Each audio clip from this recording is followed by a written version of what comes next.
2021년 6월 8일 화요일입니다. 오늘 하나님께서 우리들에게 깨우치라 주시는 말씀은 예언을 어떻게 해석할 것인가, 예언을 어떻게 해석할 것인가에 대한 말씀입니다. 이미 성취된 예언은 도구마화 해도 됩니다. 도구마라는 건 절대적 진리란 뜻이에요. 교리란 말입니다. 그러나 아직 성취되지 않은 예언은 신중하게 해석해야 하고 또 도구마화를 경계해야만 합니다. 그냥 하나의 가능성으로서 염두에 둔 조심해야 될 것으로서 지켜봐야 할 것으로서 해석해야만 합니다. 그 가운데에 많은 사람들이 종말론과 관련하여 관심을 두고 있는 몇 구절을 어떻게 해석할 것인지 하나의 해석에 대한 생각을 한번 말씀드리고자 합니다. 첫째로 누가복음 21장 10절입니다. 마지막 때가 되면 어떤 일이 일어날 것인가? 민족이 민족을, 나라가 나라를 대적하여 일어난다 하셨습니다. 이 일은 언제나 있었습니다. 그러나 한 나라 안에서 일어나는 일은 쉽지 않았습니다. 저는 요즘 미국 안에서 BLM이 일어나는 걸 보며 아주 소름이 돋곤 합니다. 왜냐하면 흑인의 생명도 중요하죠. Black Lives Matter. 그 말 자체가 틀린 말은 아닙니다. 그러나 흑인의 생명이 중요하기 때문에 그 BLM을 외치는 사람들은 폭력과 파괴를 해도 괜찮다라는 생각은 끔찍한 생각이죠. 이제 국가 간의 대적이 굉장히 심각합니다.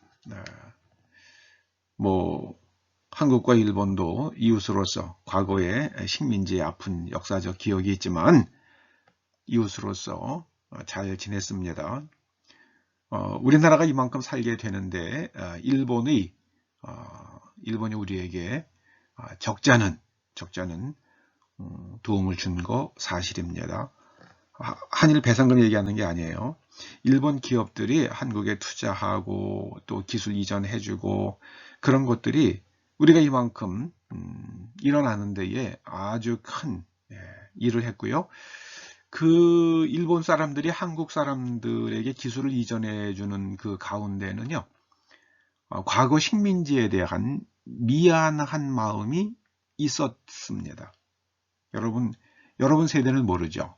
그러나 저는 70년대에 대학을 다니고 80년대에 직장 생활했잖아요. 그때 일본 사람들이 과거 일에 대한 미안한 마음을 그런 식으로 보상하려는, 그건 대놓고 하는 얘기들은 아니죠. 그런 것들이 일본의 양식 있는 기업인들 마음속에 있었습니다. 그래서 이 기술 한국에 넘어가면 어떡하지? 그런 거 생각 안 하고 한국 기업들 참 많이 도와줬습니다. 그 대표적인 것 중에 하나가 일본 회사 하나가 그 삼성이 반도체 기업을 일으키는 데에 거의 95%까지 기술을 막 이전해 주다가 맨 나중에 멈췄죠.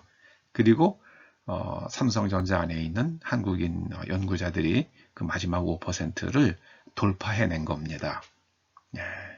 그게 오늘날 우리나라가 반도체 강국이 되게 된 그 배경입니다.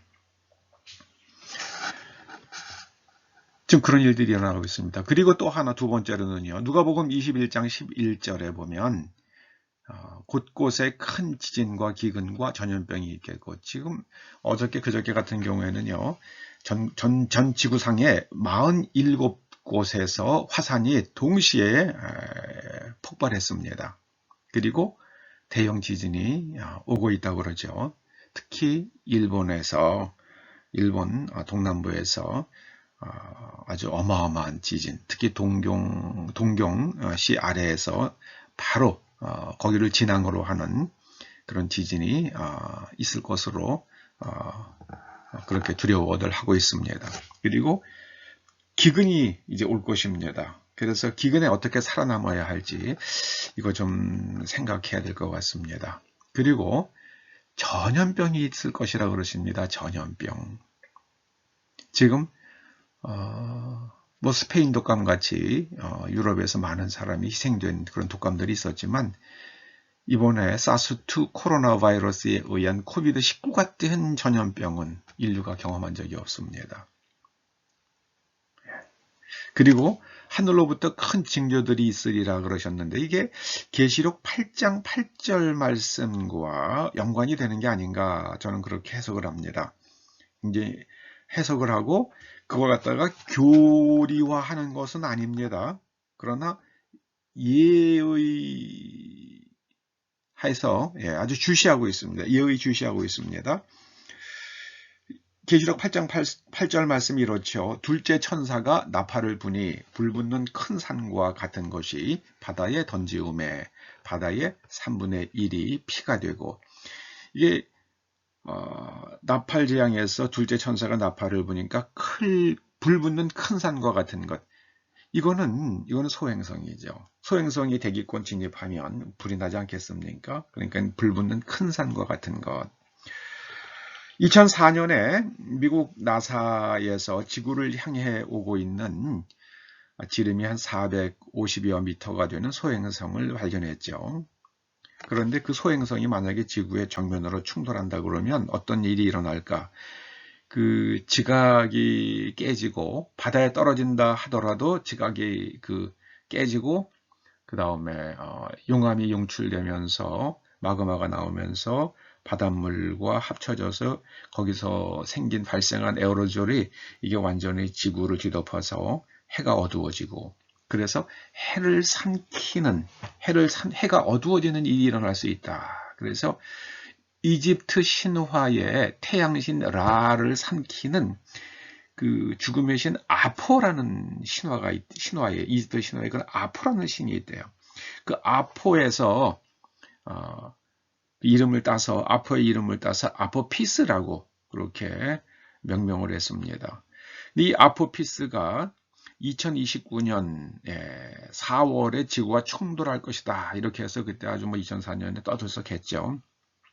자, 그런데 이게 점점점 시간이 지나면서 이제 2004년에 그렇게 발표를 했으니까 지금 이제 오늘로서 하면은 이제 2021년이니까 17년 지났잖아요. 17년 지나면서 그 궤적을 쭉 이제 관찰해 보니까 2004년에는 충돌이 거의 확실시 된다 이런 식으로 발표가 됐었는데 지금은 충돌 가능성이 2%다. 현재 지금 나사의 과학자들이 추정하는 것은 지구와 아주 최근접해서 스쳐 지나갈 것 같다. 그런데 어느 정도 가까이 지나가냐면요. 지구와 달 사이의 거리의 12분의 1 정도를. 그러니까는 지구 주변에 인공위성들이 있는데 그 정지 궤도 가장 높은 곳에 있는 정지 궤도 위성보다 더 안쪽으로 스쳐 지나갈 것 같다. 그렇게 얘기하더라고요. 그래서 충돌 가능성이 거의 확실시해서 2% 정도로 낮아진 그런 상태이지 충돌 가능성이 없다. 희박하다. 이 2%면 굉장히 높은 겁니다. 지금 코로나 바이러스 백신 가운데 이 아스트라제네카 부작용이 일어나는 게 0.02%예요. 그런데도 사람이 이렇게 죽고 그러잖아요.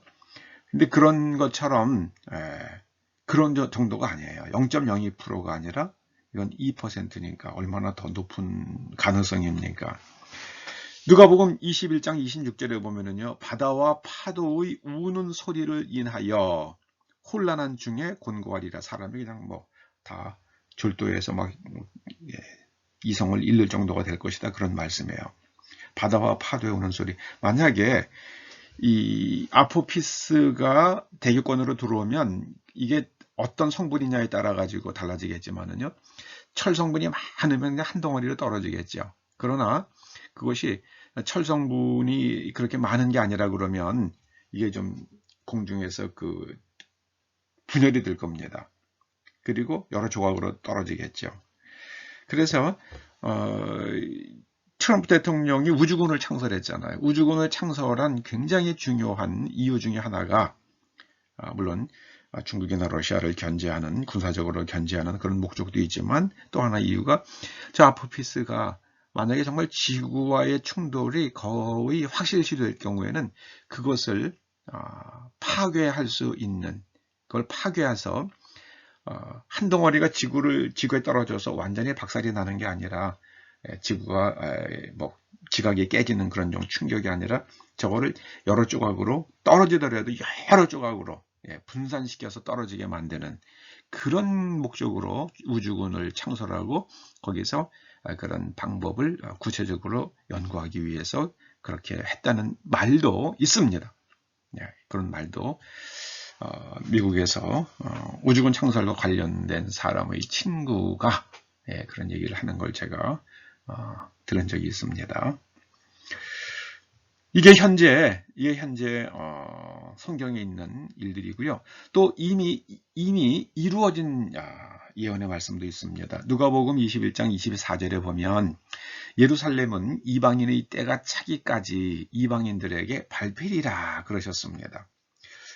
이때에 6.1 전쟁이 1967년에 있었죠. 그 6.1 전쟁 때에 이스라엘에 예수님을 믿는 사람들의 숫자가 200명 미만이었다고 그러죠. 그런데 6.1 전쟁으로 인해서 예루살렘을 점령한 후에 이 성경 말씀이 있다는 것을 알고 유대인들이 아주 정말 경악을 했습니다. 그래서 예수님께서 2000년 전에 이런 말씀을 하셨다고 그러면 이 예수님은 정말 하나님의 아들이시구나, 그런 생각을, 정말 메시아구나, 이런 생각을 해가지고요, 회심을 한 사람들이 급속하게 나오게 된 중요한 이유 중에 하나가 바로 누가복음 21장 24절입니다. 1967년에 200명 미만이던 메시아닉 주가 지금은 3만 명이 훨씬 넘어가고 있습니다. 거기에 이스라엘 사람들을 회심시키는데 이 21장 24절이 결정적인 역할을 하고 있다고 합니다.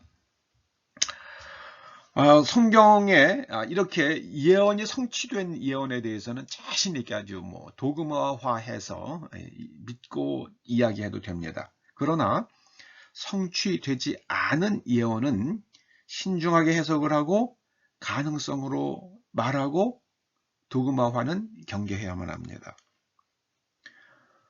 전에 이장님 씨요, 그 사람들 그만 도그마화했잖아요. 그게 문제입니다. 자, 그러면 여러분, 노아는 하나님의 말씀을 듣고 방주를 지었습니다. 그런 우리가 지금 이게 만약에 성경에 있는 그 말씀들이 이게 아포피스와 연관이 된다고 한다면 그 가능성을 2%는 과학자들이 얘기하니까 그 2%를 놓고 어떤 준비를 하고 어떻게 대비할 거냐 하는 것은, 그걸 생각하는 것은 지혜입니다.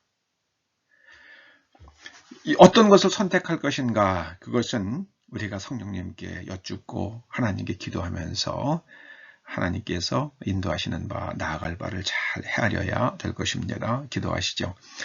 주님께서 마지막 때에 일어날 일들을 말씀해 주셨습니다. 저희가 신중하게 해석하며 또 마음이 쏠려서 어리석은 행동을 하지 아니하되 하나님의 말씀이 이것인가 저것인가 신중하게 생각하며 또 살피는 마음, 대비하는 마음도 그런 지혜도 저희들에게 주시옵소서.